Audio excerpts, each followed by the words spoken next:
Mais um direto com Elô, esperando as pessoas começarem a entrar. A gente vai para mais uma edição do Direto com Elô e essa é uma edição muito especial. Nós começamos o mês de maio com uma live muito significativa com a doutora Rosa Jeane, juíza que já coordenou a Vara da Criança e da Adolescência.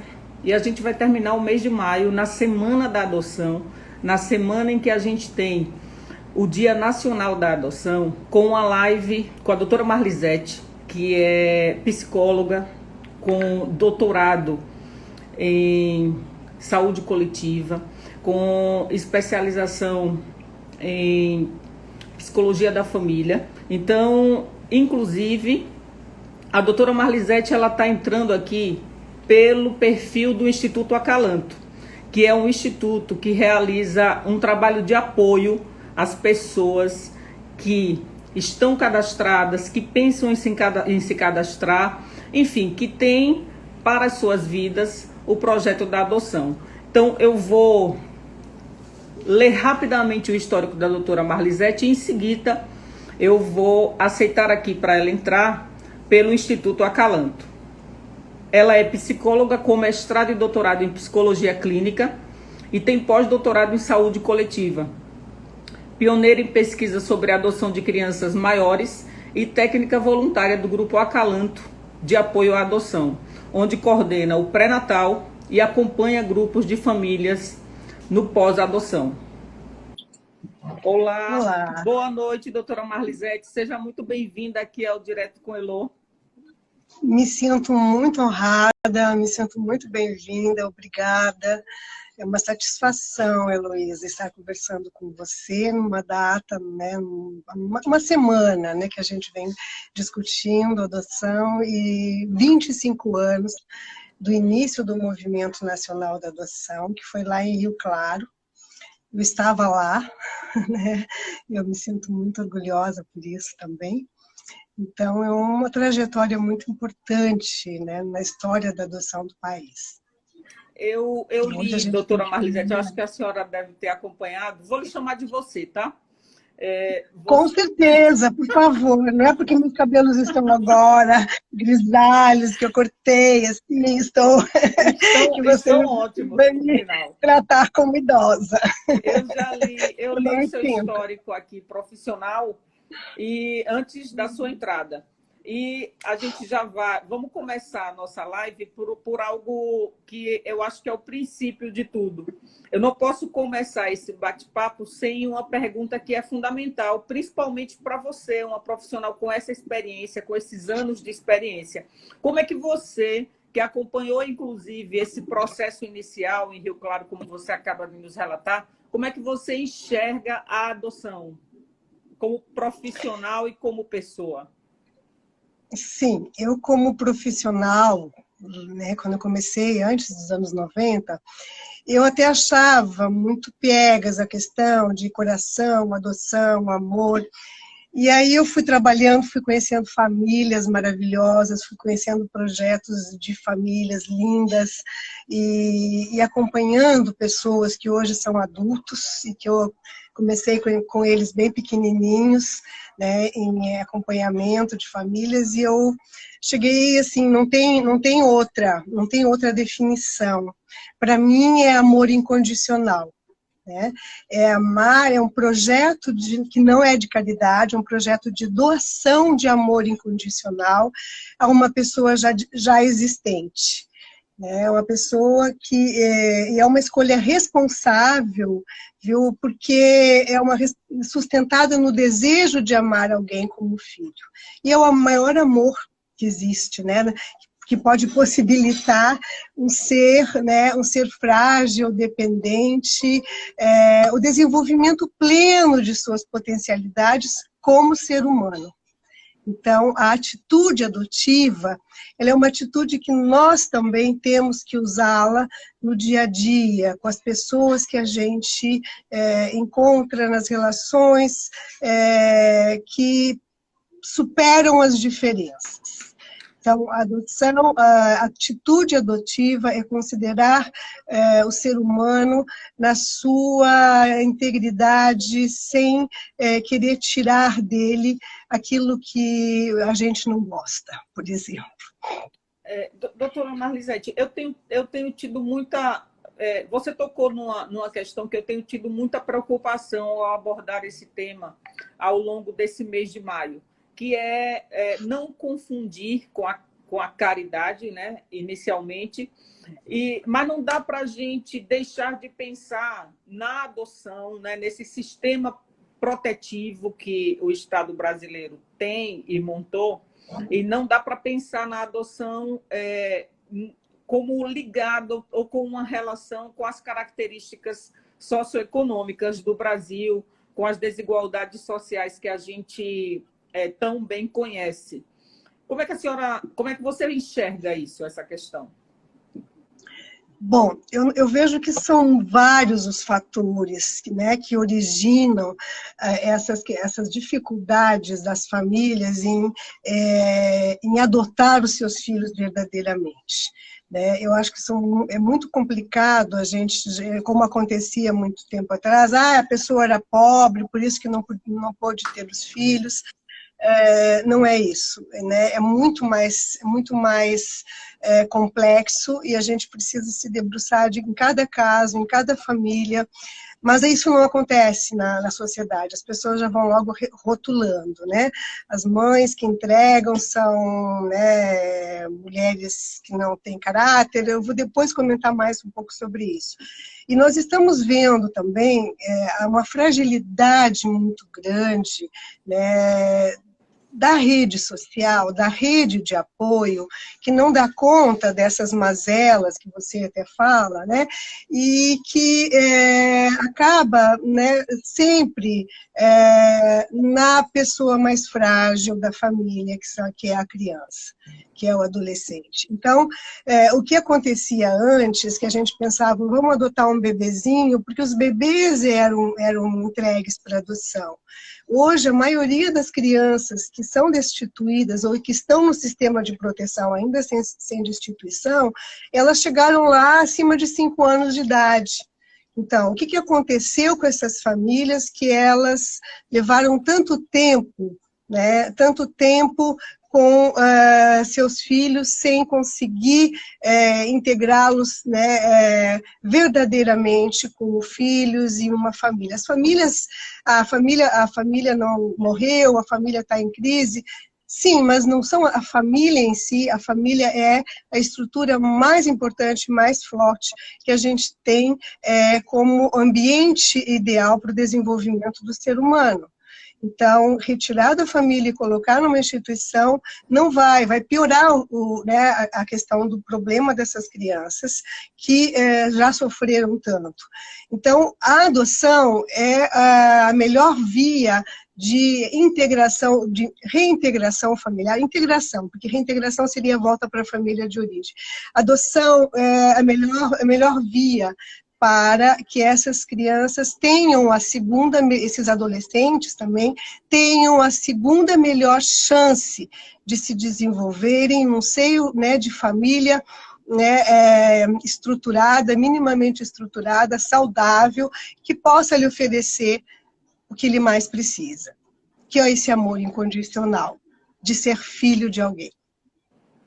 Porque nesse trabalho que você realiza, você percebe que ainda há muita, digamos, muita apreensão, muito medo, muito receio de encarar um processo de adoção? Quais são as características principais, Marlisete, que você encontra nessa trajetória e, sobretudo, nesse trabalho voluntário que você realiza no Acalanto? Bom, em relação à falta, você falou de falta de informação, a receio das pessoas. De apreensão, medo, receio. Eu acho que os preconceitos, né, o preconceito, os receios que as pessoas têm em relação às crianças, principalmente, que essas crianças vieram de lares onde as pessoas ou eram criminosas ou eram enfim, não vamos colocar tantos adjetivos aqui, porque não vale a pena a gente também repetir uma coisa que é tão ruim. Então, a criança que está numa instituição, ela tem vários vícios, entre aspas. Ela já vai ser muito difícil de ser educada numa outra família. Ela não vai se adaptar à nova família. Ela tem atraso na escolaridade, ela já sofreu por muitas violências, ela não vai se recuperar. É claro que existem traumas. Quem não fica com trauma com uma situação de violência? Né? Mas eu vejo assim que os maiores e mais graves preconceitos que a gente precisa trabalhar, né, na sociedade é exatamente essa questão relacionada com a criança e o adolescente que estão à espera de uma família. Né? Eles podem sim se desenvolverem plenamente, eles podem sim ser pessoas felizes e pessoas integradas no seio de um novo lar que esteja preparado para atender às suas necessidades. Né? Também não é qualquer, assim, porque ele está carente, qualquer lugar ele vai ficar bem. Não, são processos que a gente precisa de acompanhamento também. A gente vai falar isso daqui a pouco, eu acho. Mas o que eu quero também acentuar é que essa situação social no país, ela é muito grave, no sentido que hoje, né, eu estive olhando assim, o Sistema Nacional de Adoção, o Sistema Nacional de Adoção, não, o Sistema Nacional de Acolhimento Institucional e Proteção e Adoção, o CIA, Sistema Nacional de Adoção, tudo bem, tem mais de 30 mil crianças e adolescentes acolhidos. Desses, apenas 6% estão disponíveis para adoção. E a maioria são crianças maiores de 5 anos.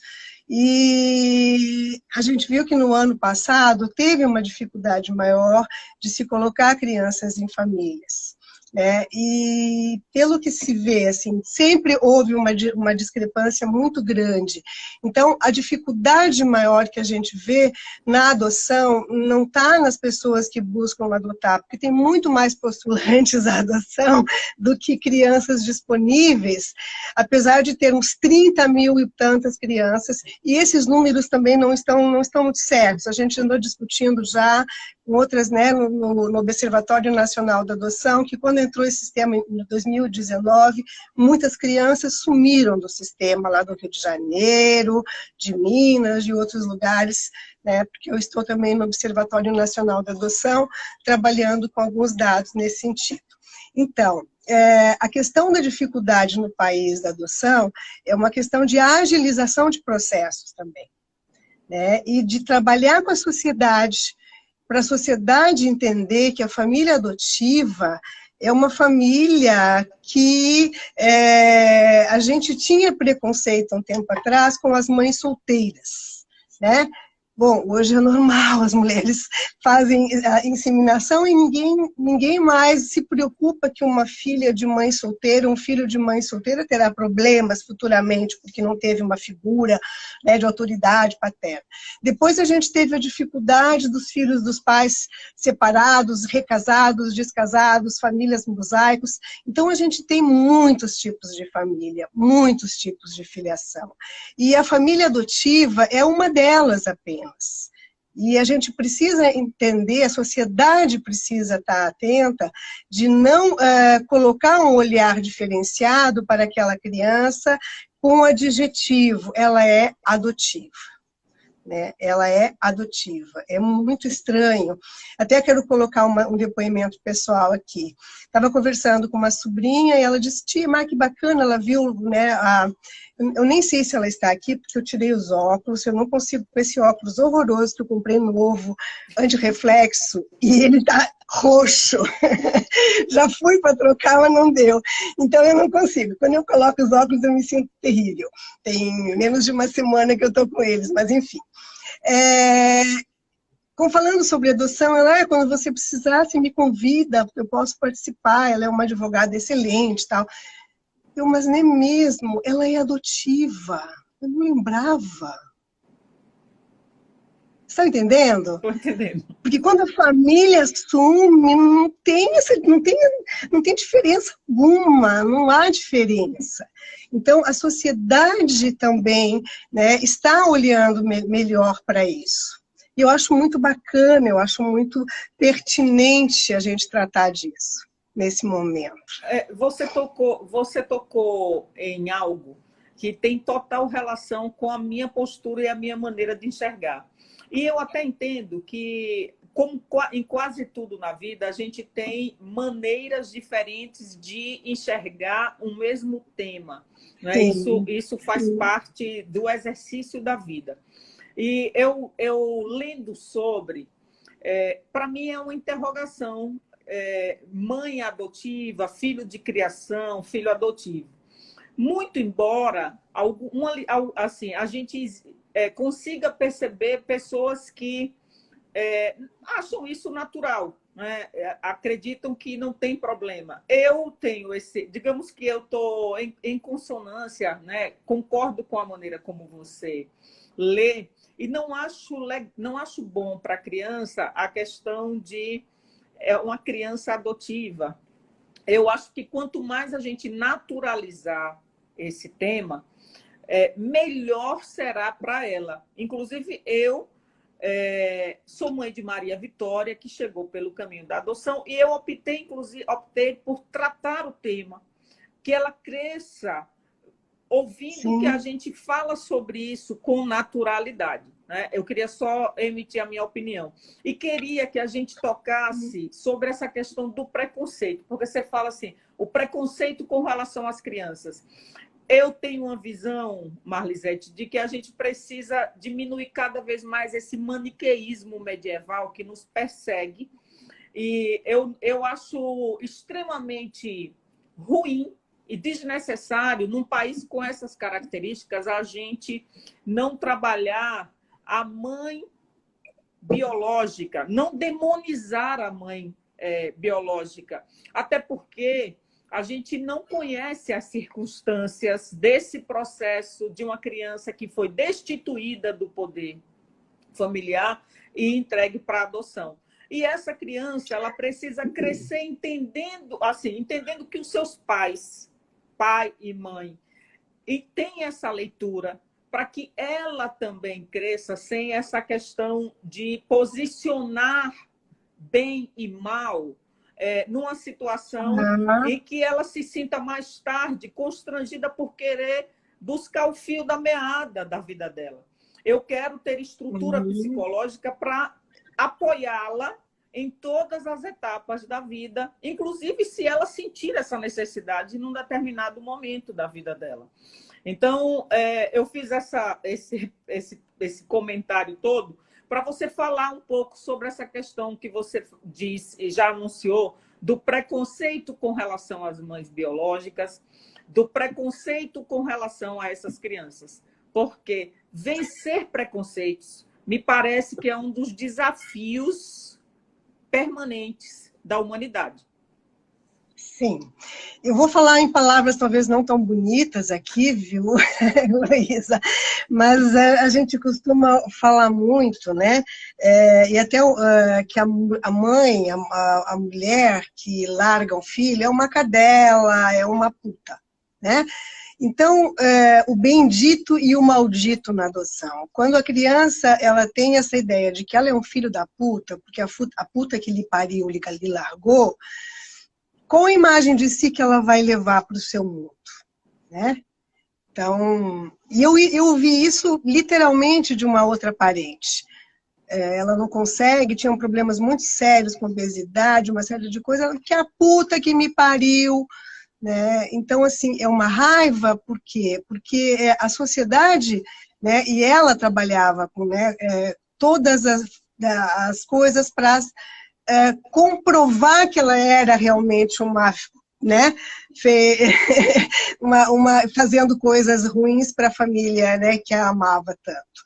Então, a questão da mulher, né? Eu tenho uma amiga que que escreveu um livro maravilhoso há um tempo atrás era o seu mestrado lá na PUC de São Paulo, e eu ajudei a Tina, né? A gente tinha um grupo de estudo lá em São Paulo sobre isso. O nome que ela colocou era assim, o nome, né? Que ela não foi para o livro, nem de santa, nem de puta, né? Nem de bruxa, nem de santa, mas geralmente a mulher que abandona uma criança, ela já foi abandonada diversas vezes, várias vezes. Primeiro pelo pai, por que ninguém fala o filho, né, o filho do fulano? Não existe, é só a mãe. Então ela foi abandonada por um homem, ela foi abandonada pela família, pela comunidade, pela sociedade, né? Às vezes ela não tem mesmo saída, né? E ela tem imaturidade, era um filho não desejado, às vezes ela não quer também, ela não tem essa coisa da maternagem, né? Então é muito mais profilático, digamos assim, saudável para a sociedade, tratarmos dessa mulher. Porque na pesquisa da Tina, e ela, né, a maioria das mulheres que ela entrevistou, que estavam lá para entregar os filhos na casa, não lembro, uma casa de abrigo para gestantes, estavam na terceira gestação, quarta gestação, até quinta gestação, que estavam entregando para adoção. Então, a coisa de recorrer com o mesmo ato e se afundar cada vez mais, e se martirizar cada vez mais, e ser escondida, né? Ela não tem cara, ela só tem uma barriga, e a barriga, né, quando some, ela some junto. Então, essa questão a gente tem que trabalhar porque é profilático para a criança. A criança ela vai ser entendida de que ela não foi largada por aí por uma pessoa, mas que ela foi entregue. E temos um projeto que está quase ali, interessantíssimo no projeto Acalanto, que é, né, adoção, né, a entrega consciente, um trabalho de orientação, não para essas mulheres só, mas principalmente para os profissionais que atendem essas mulheres. Elas precisam de um acolhimento, precisam de um trabalho que compreenda a sua necessidade momentânea e que ela consiga ter, né, uma decisão amadurecida, que ela consiga refletir sobre o problema e não simplesmente jogar na lata, jogar na lagoa, enfim, casos como a gente vê que são de extrema, né, e com uma grande violência. Porque elas já se sentem culpadas, elas já vão cometer um crime de deixar para adoção. Então, entre deixar para adoção e jogar ali, pelo menos elas não serão vistas, não serão rotuladas. Então, a sociedade, eu acho que é o maior problema que a gente vê hoje, né, nesse triângulo, tá? Eu ia falar isso quando eu queria falar sobre o curso de pré-natal da adoção, pós-adoção, a gente vai chegar lá. Eu quero falar sobre isso que a gente desenvolve lá no Acalanto. Mas tem que trabalhar o triângulo adotivo. Não adianta trabalhar com a criança, não adianta trabalhar só com uma ponta do triângulo, porque família biológica, família adotiva e criança. Da onde ela vem é fundamental, ela um dia vai querer saber de onde ela vem. Mas se não quiser, também não tem problema, mas se ela quiser, ela vai ter a sua história preservada. E olha só, Marlisete, quando a gente para pesquisar sobre adoção, a gente se prepara para o processo da adoção, a gente também precisa entender, eu acho que você vai falar sobre isso na questão do pré-natal, que a gente adota uma história, né? Que é exatamente isso, quando você diz assim, ela tem o direito. A gente está acolhendo e trazendo para a nossa vida uma história, e essa história ela precisa ser respeitada. Não, tanto a história, a partir do momento em que a criança passa a fazer parte do nosso convívio, da nossa família, que começa a criar a relação parental, como a história que é anterior. E que ela terá naturalmente direito de acessar, se ela quiser, quando chegar esse momento. Aí eu pergunto para você, trago para você a experiência, a questão mais objetiva do seu cotidiano profissional. Do ponto de vista psicológico, psicossocial, em que momento uma mulher, um homem, um casal está apto para adoção? Olha, eu vejo que essa aptidão para adoção está justamente quando essa pessoa ou esse casal tiver uma motivação, um desejo genuíno de amar incondicionalmente uma criança. Né? Quando eu necessito de alguém para preencher algum vazio, né, para algo que me falta, eu estou objetivando, eu estou tratando a pessoa de forma parcial.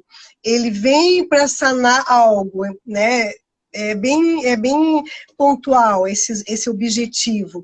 Então, quando passa, por isso que o trabalho de preparação também é importante, porque quando passa dessa coisa da necessidade de filiação, que eu consigo entender que eu vou ter muita coisa com esse filho, eu vou me sentir realizada, mas principalmente eu estou disponível, né, para o que der e vier, né? Porque uma mãe verdadeira ela não vai largar o filho na dificuldade. Né? Não porque os filhos biológicos dão muito trabalho, sim, né? Então não é uma questão de ser adotivo, de ser biológico, mas a questão da história também é importante. Eu tenho que dar uma atenção maior para essa história que ela já carrega, para esses traumas que ela teve. Não que a gente tenha que fuçar e ficar preocupado, mas eu não sei direito, não me contaram. Não, ela vai trazer o que ela precisar. Quando ela tiver necessidade, ela vai trazer. Agora, é muito complicado quando alguém quer adotar justamente para suprir uma falta, para curar alguma coisa, para fazer uma caridade, né? Eu acompanhei casos assim, em que as pessoas queriam, eu tenho tudo na vida, já tenho muito dinheiro, já tenho os filhos, né, bem educados, eu vou adotar uma criança porque a gente precisa fazer uma caridade para alguém.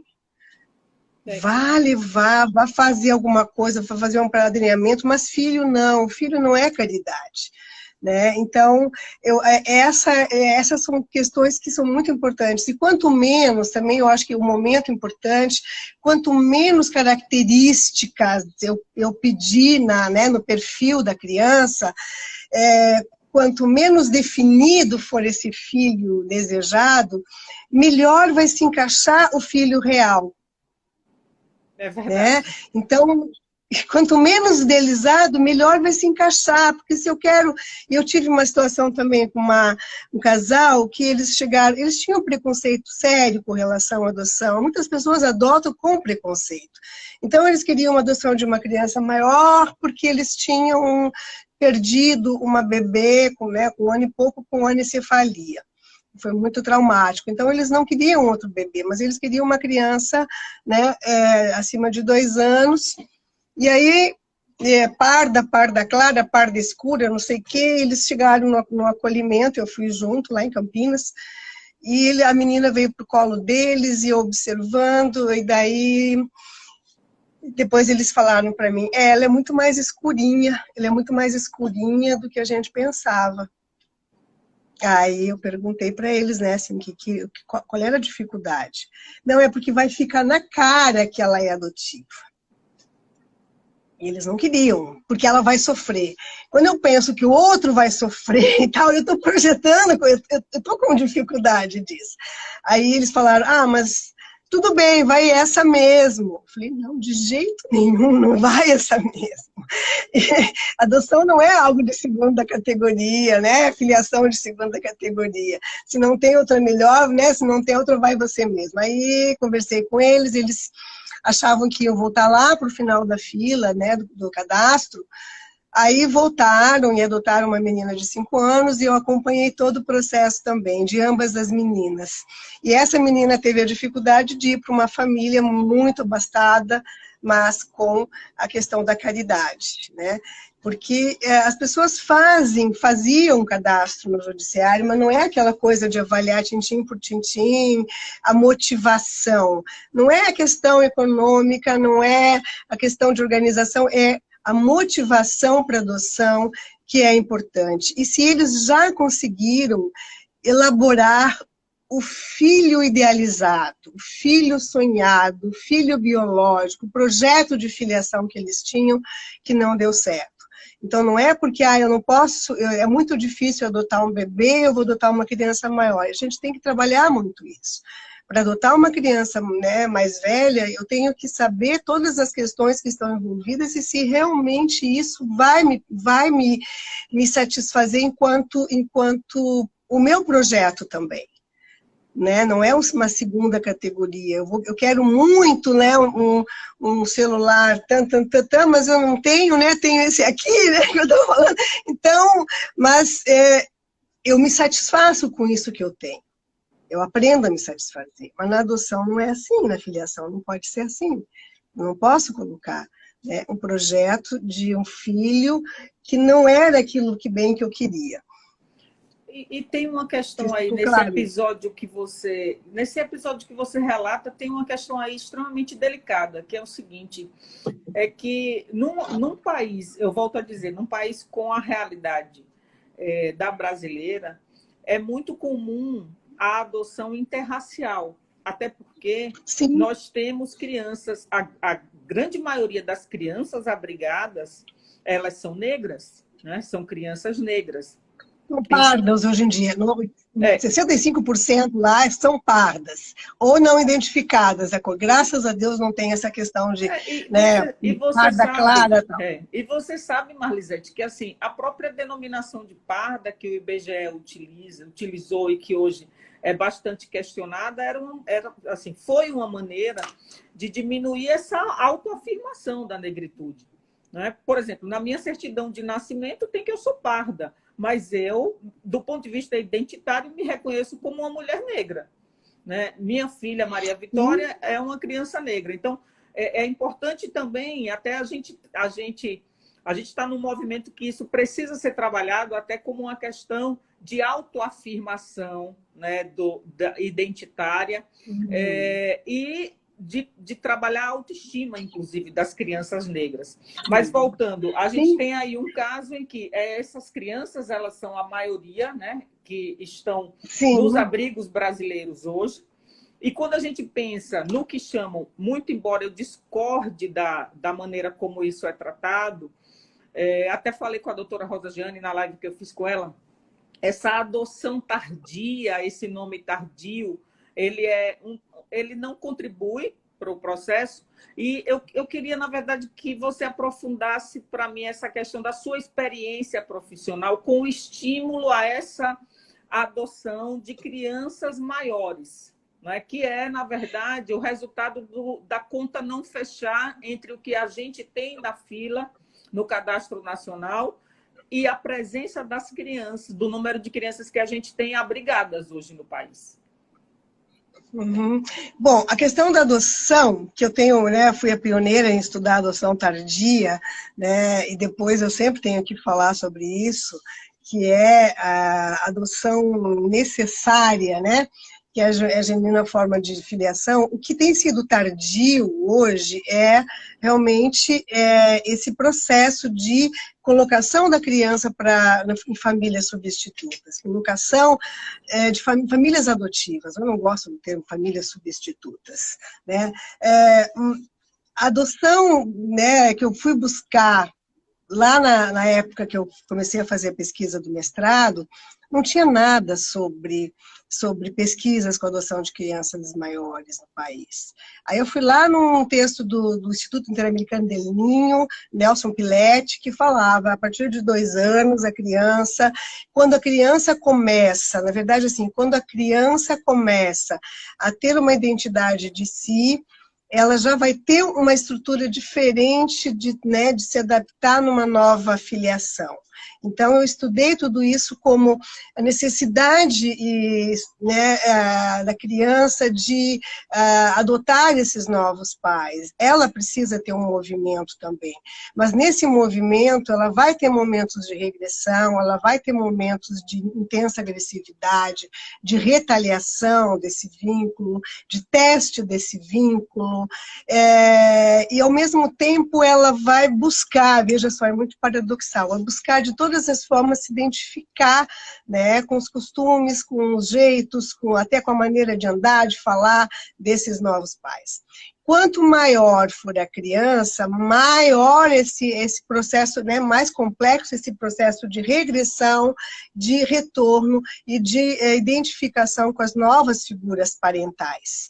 Então, o termo adoção tardia tinha muito mais a ver com esse processo de identificação e que a gente também não tinha adoção de crianças maiores de 2 anos, praticamente, no país. Eu tive muita dificuldade, né? A maioria dos processos de adoção de crianças maiores de 5 anos, elas iam para adoção internacional. Lá na comarca de Campinas, eu ficava, né, desesperada, porque eu queria estudar a casa, eu queria terminar o meu mestrado, não tinha, né, a maioria. Aí eu acompanhei crianças de 2, 3, 5 anos e uma adoção que acabou indo para a internacional. As maiores de 5 anos, elas iam praticamente todas para adoção internacional, principalmente França, Noruega, Suíça. Então, assim, o país antes era um grande fornecedor de crianças, de filhos para os estrangeiros. Hoje, e quando eu fui no congresso lá fora, eu percebi o seguinte: porque eles são mais desenvolvidos que a gente, porque eles entendem. Não, na verdade eles queriam mesmo era bebês, mas eles estavam num momento de desenvolvimento da sociedade que as mulheres esperavam muito, após os 40 anos, para resolver a sua vida profissional e social, e aí elas não podiam mais, né, conceber, procriar. Hoje já aumentou muito essa faixa etária das mulheres que conseguem, mas os casos de abandono também eram menores e de bebês era muito raro. Então, elas vinham adotar bebês no Brasil, né? Era quase um tráfico de bebês, principalmente no Nordeste. Era um absurdo de quantas crianças saíam do Brasil por mês né, em voos da Air France, saindo do Recife, que eu acompanhei uma vez, um caso assim. Chegando lá, eu conversei com uma assistente social que trabalhava no setor, ela disse, não, me deu os números lá. Enfim, eu queria te dizer assim, que essa questão da adoção tardia, né, ela depende muito da necessidade, porque a gente precisa ter um desejo, e a gente tem que atender a necessidade de filiação de uma criança, independente da idade dela. Eu estava acompanhando um caso de adoção de uma menina que ia fazer 18 anos já, que estava acolhida. 16 anos ela foi para casa, né, solicitar acolhimento, porque ela queria ser adotada.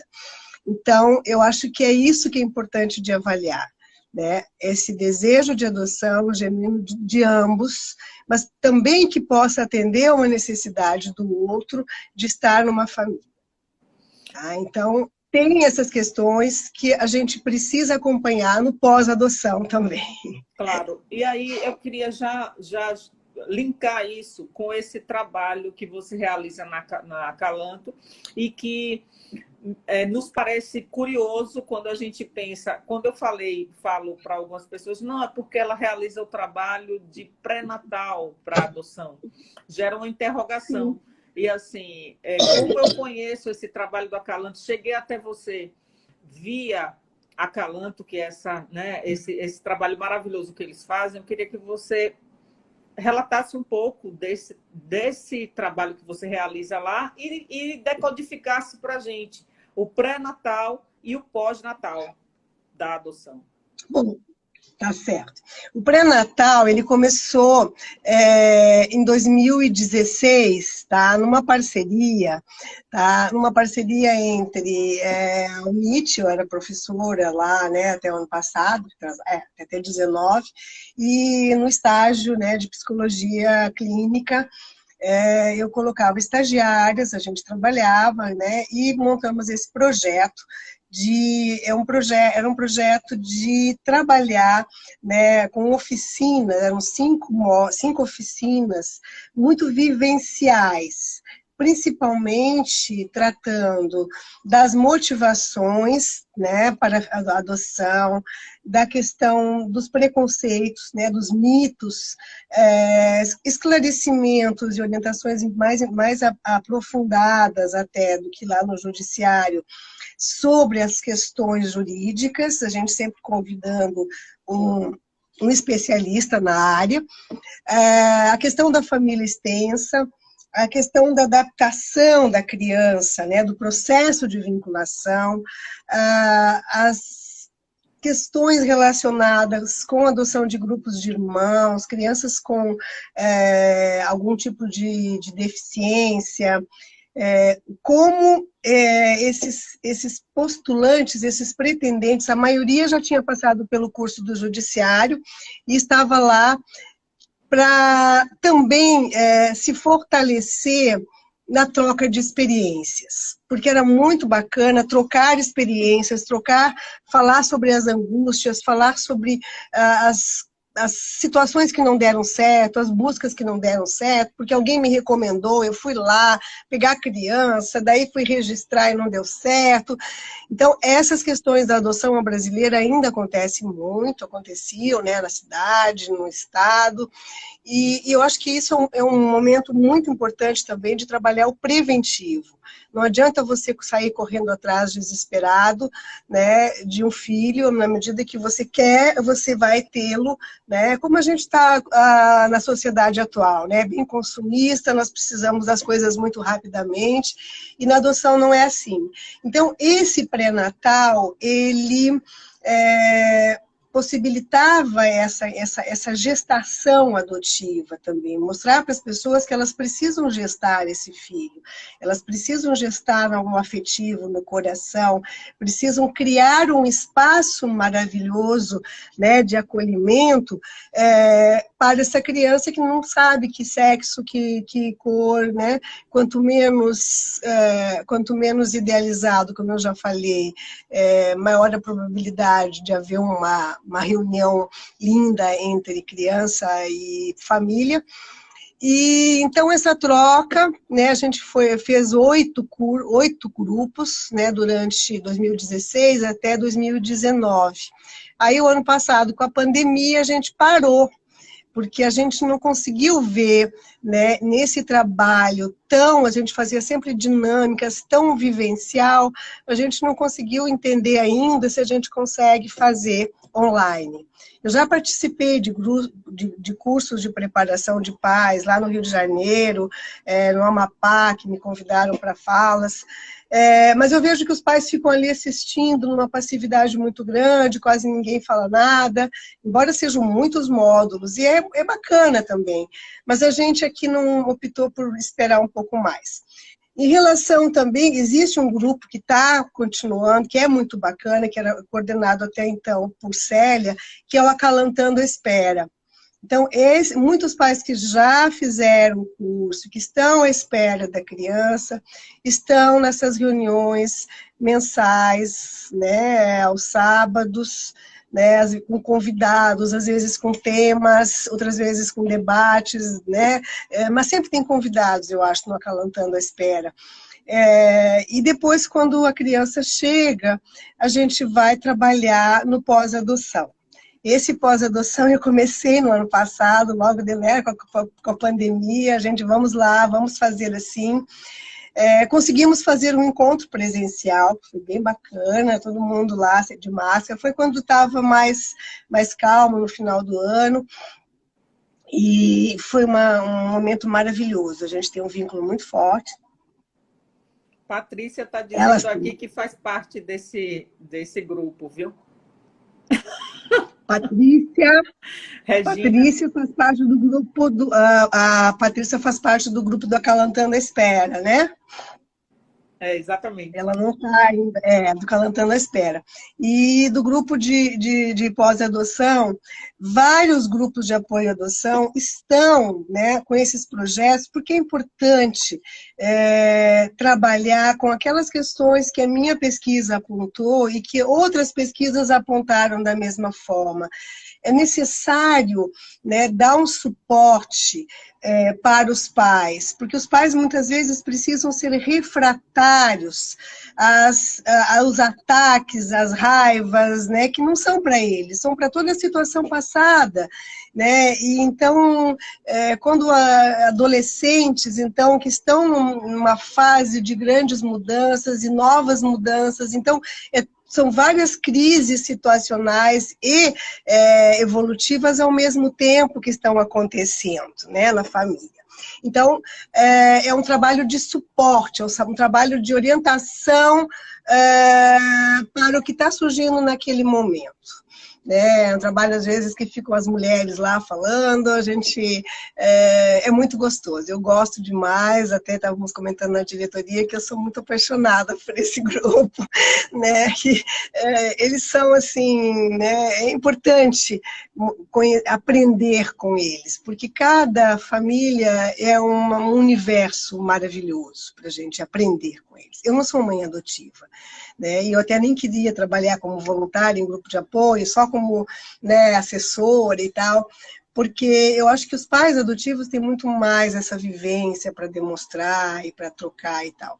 Mas hoje eu estou me sentindo até confortável nesse novo lugar aqui, né, de assumir, né, na diretoria do Acalanto e ver que os nossos projetos assim começam com né, a entrega consciente, né, acalantando a espera, né, o pré-natal que vai acontecer, acalantando a espera, pós-adoção, e um trabalho com as crianças no acolhimento institucional. A gente vê que tem muitas carências no acolhimento institucional. E estamos, né, o grupo de psicologia, fazendo atendimento a adolescentes, né, que necessitam muito, principalmente trabalhar a sua autoestima, né, reconstituir, né, curar muitas feridas, né, e porque senão a adoção também tem que trabalhar a criança antes dela, ela tem que elaborar os seus lutos da família que ela viveu, que lhe abandonou, que lhe deixou muitas marcas, né? E a gente está pensando também em trabalhar em projetos mais assim virtuais, como, por exemplo, a gente está com um projeto de contação de histórias, com um grupo de psicólogas que vai fazer, né, contação de histórias, que seja um momento deles refletirem sobre a vida deles, sobre o papel de cidadãos que eles precisam assumir, mesmo estando dentro de uma instituição. Né? A gente vê que tem muitos adolescentes acolhidos, tem muita criança, são 247, 241, deixa eu ver se eu tenho aqui um dado, agora acolhidos. E apenas 43 disponíveis para adoção, sendo que 26 já estão em contato com os pretendentes. Então, tem 17 crianças disponíveis para adoção em Sergipe e os restantes, né, outras crianças, né, estão em casas-lares, são 3 casas-lares aqui, e numa instituição com adolescentes, que a gente trabalha mais. Também, né, dá suporte para os profissionais que trabalham com essas crianças. Eu quero muito fazer um projeto de dar o suporte para esses profissionais, porque não é só ser cuidador, né, ser também, né, naquele momento ali, que é um momento de passagem, de ato, mas ser também uma referência para as crianças, para os adolescentes, alguém que tenha, que seja segura, que seja amorosa, sem também provocar uma coisa, porque eu via isso lá em Campinas, que tinha algumas cuidadoras que queriam aquela criança para si, e elas não iam ficar, então cria um vínculo que acaba, embora eu veja que romper vínculos é até melhor do que não tê-los nunca. Nossa, né? que forte. Você leva alguma... Nossa. Você leva alguma coisa sempre. E eu avaliei isso com crianças maiores. Ah, rompeu o vínculo com a mãe, mas que bom que ele teve um vínculo com a mãe e pôde ter essa vivência, essa história, do que ter ido para os acolhimentos, bebezinhos, como acontecia na Santa Casa, e ficavam lá as crianças até 7, 8 anos de idade, sem nenhuma referência. É muito melhor a gente curar uma dor que surgiu com amor do que não ter amor nenhum. É verdade, Marlisete. Maravilhosas essas frases suas aqui. Olha só, a gente tem. Eu queria só registrar Geovânia, o marido dela é Fernando, e ela é do grupo lá do Acalanto, está fazendo o registro aí para a gente. Patrícia, que sempre me acompanha aqui no perfil, ela está também habilitada aí, esperando o filho, filha dela. E a Célia dizendo que você não é de fora, você é essencial para nós, querida Marlisete. Ela também é de lá do Querida, projeto beijo. Acalanto. Eu estou lendo porque é importante compartilhar com você, porque para você saber que está tendo esses relatos aí. E aí eu não consigo ver nada aqui. Ficou aquela parte que eu também sou curiosa. A gente acompanha pelo Acalanto o pós-adoção, Marlisete, como é que funciona? O pós-adoção, a gente tem feito reuniões virtuais pelo Google Meet, todas as terceiras, quintas-feiras do mês. A semana passada a gente não fez, em função de luto de uma das participantes do grupo, e a gente vai ter nessa quinta-feira. Às vezes a gente pega um filme, debate sobre aquele filme, um filme que tenha pertinência com a vida das famílias.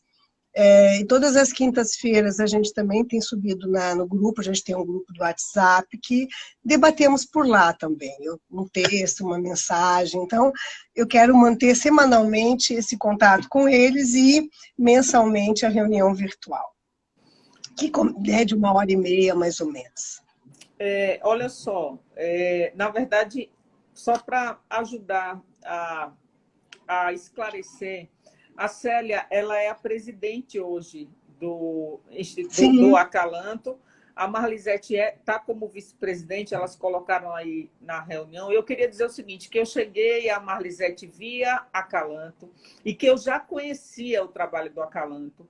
Inclusive, eu pratico corrida de rua. E eu já participei da edição da corrida da Acalanto, lá dentro do Parque da Sementeira. Eu, meu marido, o filho dele, que é irmão de Maria Vitória, Daniel, a gente já correu lá dentro do parque para poder justamente celebrar o Dia Nacional da Adoção, e foi no primeiro ano, em 2018, depois da chegada de Maria Vitória. Maria chegou em 2017 na nossa família. Então, o trabalho do Acalanto... Que lindo, Heloísa! É um trabalho que eu já conhecia, respeito muito, admiro, e é para mim um prazer. Quando Marlisete falou, a gente vai entrar pelo perfil da Acalanto, eu disse, nossa, que maravilha, porque eu me sinto lisonjeada e, assim, quero aproveitar para registrar o meu reconhecimento ao trabalho que vocês realizam e saber que tem tanta gente. Patrícia, que também é uma figura maravilhosa, que está na fila e que é do público do Acalanto, que está sempre aqui, né, tecendo os maiores elogios. Então é isso. Agora, a gente já jogou uns holofotezinhos aí, e aí a gente está caminhando para o final, Marlisete, mas tem uma pergunta que surgiu aí antes e que eu anotei sobre a questão do processo de destituição. Eu sei que é uma questão mais, digamos, jurídica, mas como você tem uma experiência de longo tempo com relação a isso, e eu sei que são casos, que são situações diferentes, né? Às vezes demora, outras vezes não, às vezes a criança rapidamente, o processo é mais rápido de destituição, mas eu queria que você relatasse isso, porque são inúmeras interrogações, naturalmente, a partir do momento que a pessoa, né, ou o casal, ela fica habilitada para a adoção. É uma seara que precisa de muito acompanhamento mesmo psicossocial. A minha experiência pessoal, eu passei por situações muito difíceis, assim, dolorosas, né, de encarar a situação de abrigos, né? Muito embora eu tenha todo o reconhecimento a esse sistema e aos profissionais que atuam nele, mas entenda, você num processo do que a gente chama de pré-natal e passar por cruzar esse caminho, é um caminho que eu reputo ter uma relação muito forte com a espiritualidade, porque você se fortalece muito quando você passa por ele e você recebe, reencontra seu filho, ou encontra seu filho ou filha. Eu, por exemplo, acho que minha vida foi ressignificada desde a chegada de Maria Vitória a ela. E isso, para mim, é um marco, né? Assim, é algo que eu tá aqui nessa live, inclusive, falando sobre isso, tem total relação com o significado dela na minha vida. Então, eu queria que você falasse um pouquinho sobre essa experiência com o processo de destituição, Marlisete.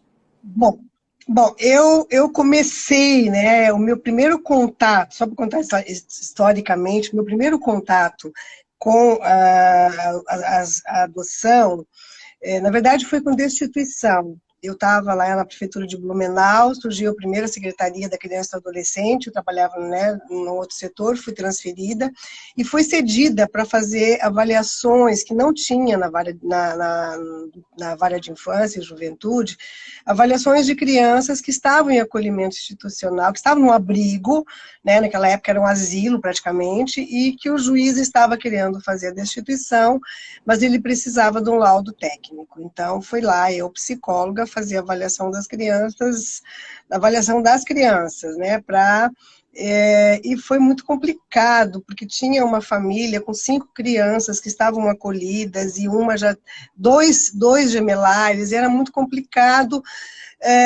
para eu, né, entregar o relatório para o juiz, sem falar com ele praticamente, e ele decidir, sei lá como que ele ia decidir. Eu fiquei muito impactada com isso, e aí eu comecei a estudar, né, comecei a procurar alguma coisa que me desse uma luz também. Aquelas crianças de 5, 6, 7, 10 anos que estavam lá, elas teriam condições de ir para uma família? Se elas ficassem destituídas, o que ia acontecer, né? Então, isso me motivou a buscar. Ao longo da minha trajetória, eu encontrei com situações, com casais, em que a situação de não destituição no estágio de convivência de casais, né, falando casais porque eram casais, mas qualquer pessoa que estiver habilitada e alguém disser do judiciário que vai lhe entregar uma criança que não está destituída do poder familiar, as pessoas não devem aceitar. Nunca.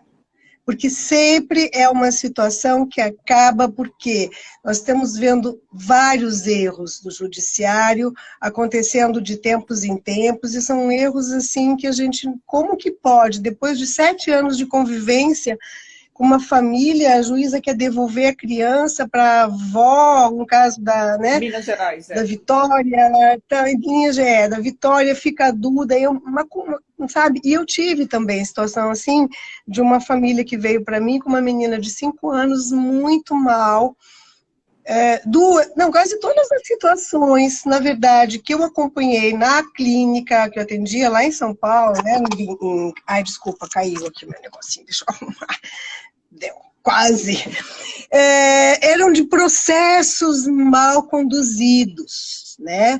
Então, um casal pegou uma criança e depois apareceu uma outra criança que é irmã, tá no outro abrigo, aí você vai... Oi? Oi, estamos lhe ouvindo. Oi? Oi, estamos tá lhe bom, ouvindo. tá me vendo? Tá me vendo também? Lhe vendo também. Ah, porque aqui sumiu e eu fiquei, né, porque quando eu mexi, sumiu.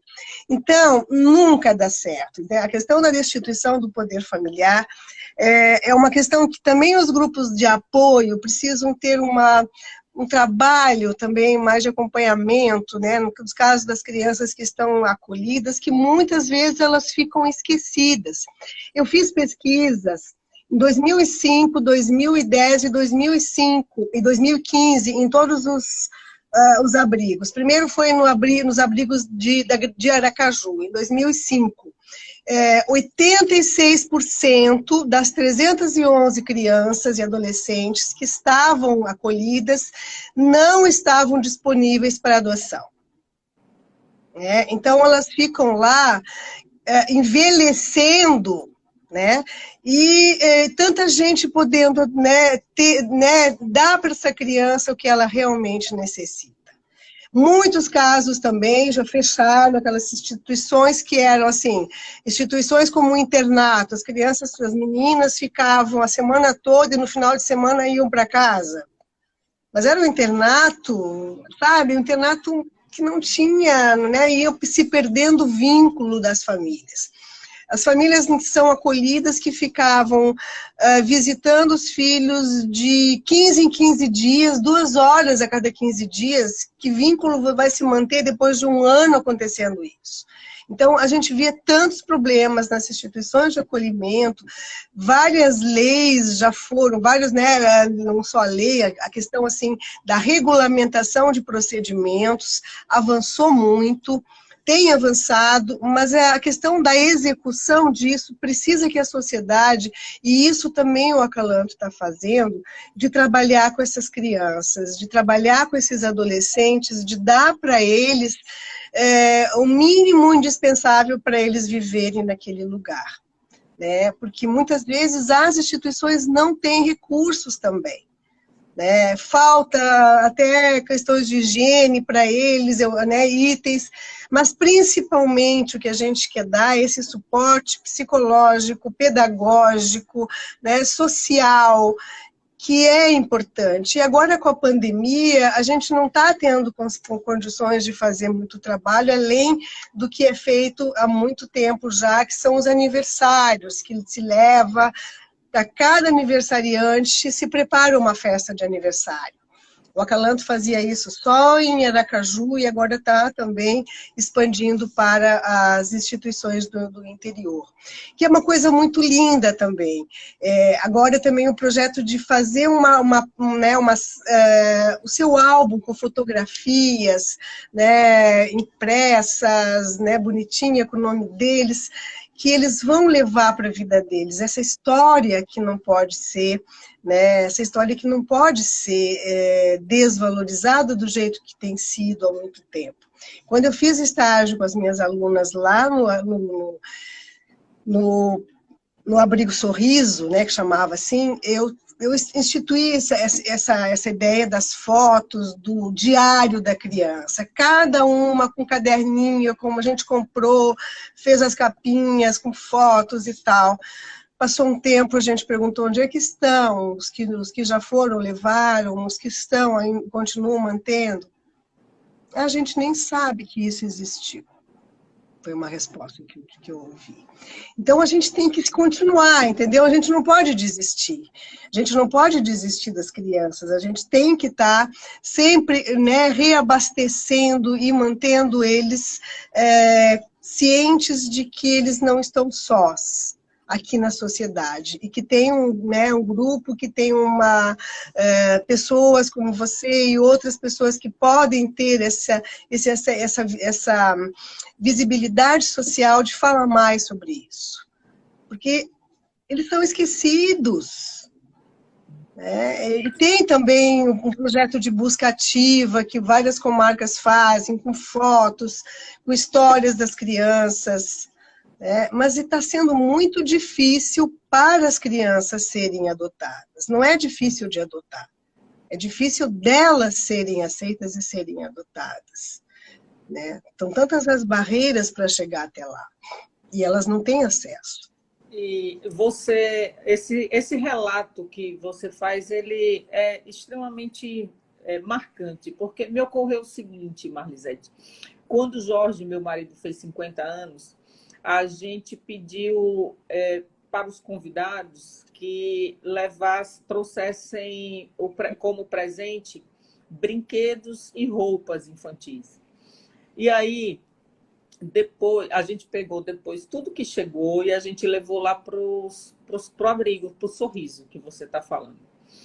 E eu depois passei a fazer visitas frequentes e a até acompanhar alguns projetos que aconteciam com o abrigo. Mas assim, a nossa experiência eu pedi autorização legal, eles me deixaram ir perto do Dia das Crianças.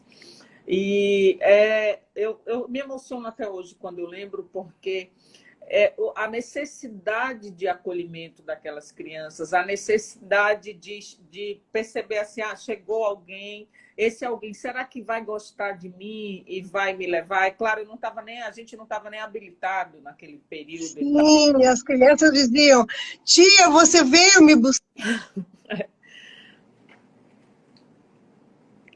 E assim, foi algo... de lá. Exatamente, foi algo extremamente marcante. O que você traz aí, que durante o período em que eles estiverem ali abrigados, que eles tenham a experiência de rito das datas comemorativas, dos aniversários, até da construção narrativa da sua própria história, né? Sim, Individual. Eles têm. Inclusive, eu participei de uma comemoração que eu fiquei muito chocada. Eu fiquei, assim, eu saí de lá arrasada, tá?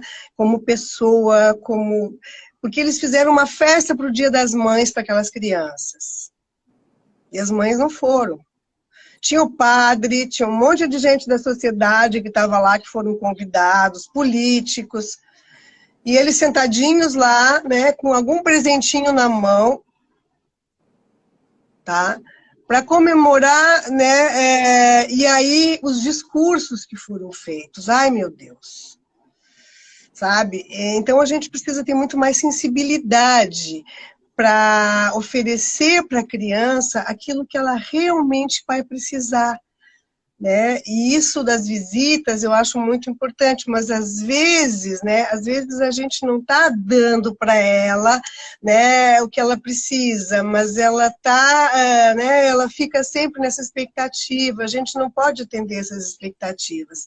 Eu acho importante os contatos, mas às vezes né, a criança que não está disponível para adoção é complicado.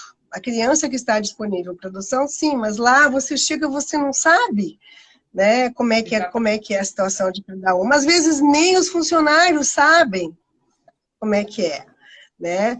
Então, eu participava lá em Campinas, nas reuniões do grupo lá, que como eu fazia acompanhamento durante o processo de contatos com os pais para minha pesquisa, eu fui nas reuniões de senhoras que iam lá, o abrigo chamava Lar da Criança Feliz. Começa por aí, né? Lar da Criança Feliz, e ela tinha que ser feliz lá dentro de qualquer jeito, não podia se deprimir, não podia elaborar luto de nada. Bom, mas enfim. E as senhoras iam para lá, levavam bolos, faziam uma grande festa na quinta-feira à tarde, e as crianças vinham brincar, e elas tinham medo que sujasse a sua roupa, caminhavam com muito cuidado pelos seus saltos, né, pelos seus escarpins, sei lá das quantas, de grife, e ficavam ali olhando as crianças de longe. Né? Me deu vontade de pegar uma vassoura, assim, sabe aquelas coisas? Porque eu acho assim que as pessoas acham que estão fazendo algo, elas não estão se dando, elas estão levando uma caridade, e que a criança não precisa de caridade. Então, bom, isso aí é outra história, a gente vai ficar aqui até depois falando sobre essas coisas. Mas o que é mais importante, né, que a gente tem é que dar visibilidade para as crianças que precisam de famílias, no sentido de estar sempre falando quantas crianças nós temos, como é que é, e fazer um trabalho de suporte, de acompanhamento para todos os processos, seja de preparação, seja de adoção, de acompanhamento, porque é muito duro, é muito complicado quando a gente tem a notícia de alguma devolução, de alguma adoção, um processo de adoção que não está dando certo. Né? É muito traumático para todo mundo. Não é só para a criança, que é muito traumático também, mas para as pessoas que investiram naquilo também. Então, o que aconteceu ali? né? Então, a gente tem avaliado isso também. O que nos falta hoje, então, para complementar, o que nos falta é mais estudos científicos, mais pesquisas de profissionais que estão atuando e que possam produzir conhecimento a partir dessa realidade, que também no país é muito diversa. Então, a gente está incentivando isso também lá no Observatório Nacional da Adoção, com edital para pesquisas, com edital para publicações. E vamos ver se nos próximos anos a gente consegue avançar um pouquinho mais. Com certeza. Ô Marlicete, olha só, nós estamos caminhando para o final da nossa conversa. Eu quero lhe agradecer mais uma vez, agradecer a todos que fazem, né, o Acalanto.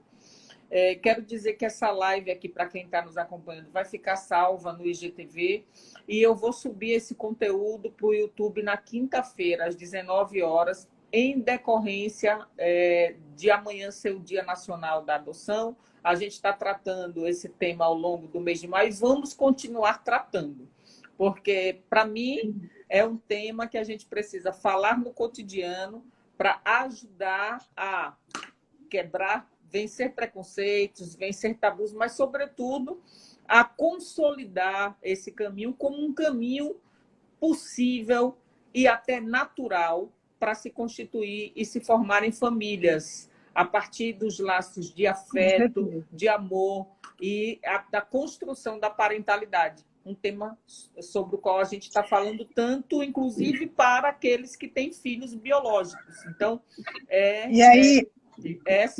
assim, não há diferença, é a parentalidade, a construção dela é o cotidiano, é a vida, é a troca cotidiana, é exatamente a troca de amor, de afeto, com dificuldades, inclusive, porque não é fácil, não adianta, a gente não está aqui para romantizar a maternidade, a paternidade ou a parentalidade, é um desafio cotidiano.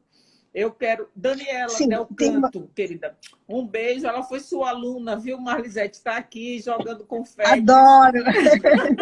Beijinho, Daniela. Eu não vejo ninguém. Só queria finalizar, né, me lembrando de uma fala do meu orientador, do meu livro lá, do meu trabalho, que o projeto de adoção não é só um projeto das pessoas que querem adotar, das famílias que estão apoiando a adoção, dos grupos de apoio, mas de toda uma sociedade. Afinal, o que é uma comunidade onde as suas crianças não possam ser integradas num seio de afeto real? E que possam, na convivência com a família, né, ajudar a transformar essa comunidade. É verdade, Marlisete. É verdade. Foi um prazer lhe conhecer através dos dispositivos, naturalmente, mas nós já estamos conversando há um mês. Muito obrigada pela participação aqui no Direto com Elô.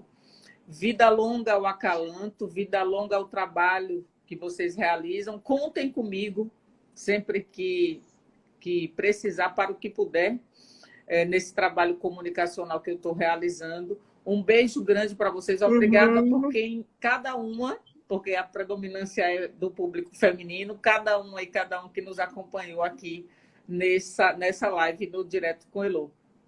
Muito obrigada. Beijo para todos, um abraço, um beijo no coração. E mais uma vez, eu me sinto muito grata por estar aqui contigo, que a gente possa continuar em outras parcerias. Sim, sim, sim. Tchau, tchau, gente. Boa noite. Boa noite.